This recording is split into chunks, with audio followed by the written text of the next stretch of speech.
Ito guys, radiator fan. Loose na yung resistance ng clutch fan even during normal working temperature. Supposed to be dapat to pag uminit na yung makina, nagiging yung resistance niya tumataas. Pero yung bigay niya ng hangin ay lumalakas. Pero ibang nangyayari, loose pa rin siya. 10mm box. Lulus natin yung 4 na bolt nito. Ayan. Para matanggal itong fan.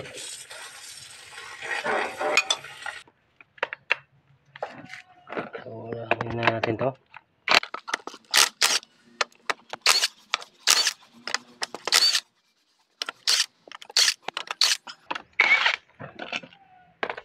Okay. Next. So, bali to. Pakita mo. Kailangan natin impact yan. Gamitan natin siya ng impact drive. Since meron ding impact capability. Subukan natin.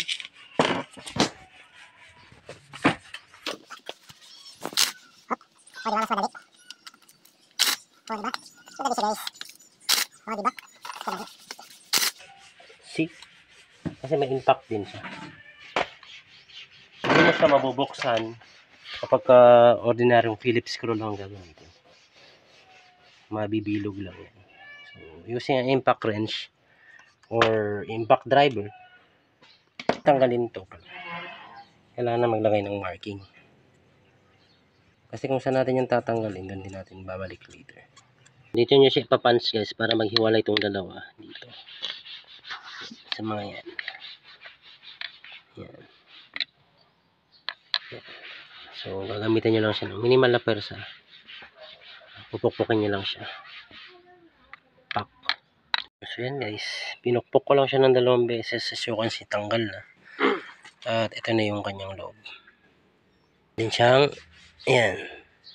O-ring dyan, oh. Para hindi tumagas yung silicone oil. Yan yung loob ng ating clutch fan. Palagyan natin siya ng silicone oil. Yan. Bali, 3 yung binili ko. Importante mapuno natin to guys. Itong hole na to. Yan guys. So bali pupunuhin nyo lang naman yan guys. So pag napuno na, so bali 2 lang nilagay ko.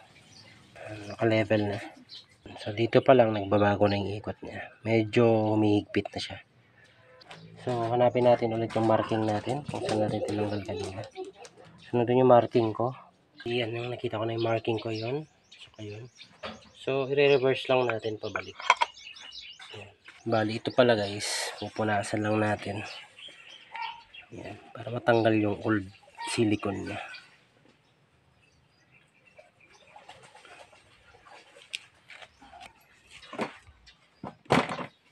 So, then, i-reverse natin yung process. Pag higpit nito guys, may technique din yan. Gamitan mo na siya ng impact drive. Then again, check for leaks. I-check din natin kung quality ba. Maayos yung pagkaka-timing. Then yung pagkakasilyo. Ayan, so far walang all goods, walang tagas, quality. Be careful tayo lalo sa paghihigpit ng mga bolt nito kasi may mga cases na nasisira to, nasisibak. Ayan. Nasisibak yung mga notches niya. Kaya ayun, pag nasibak yan, palit na totally itong buo to. Then next thing to do, lalagay na natin itong fan niya, bleed. Dito ba?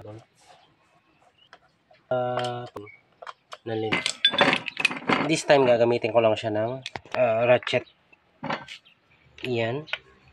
Gradual lang mga kapatid yung pag higpit dito. Pa isa-isa.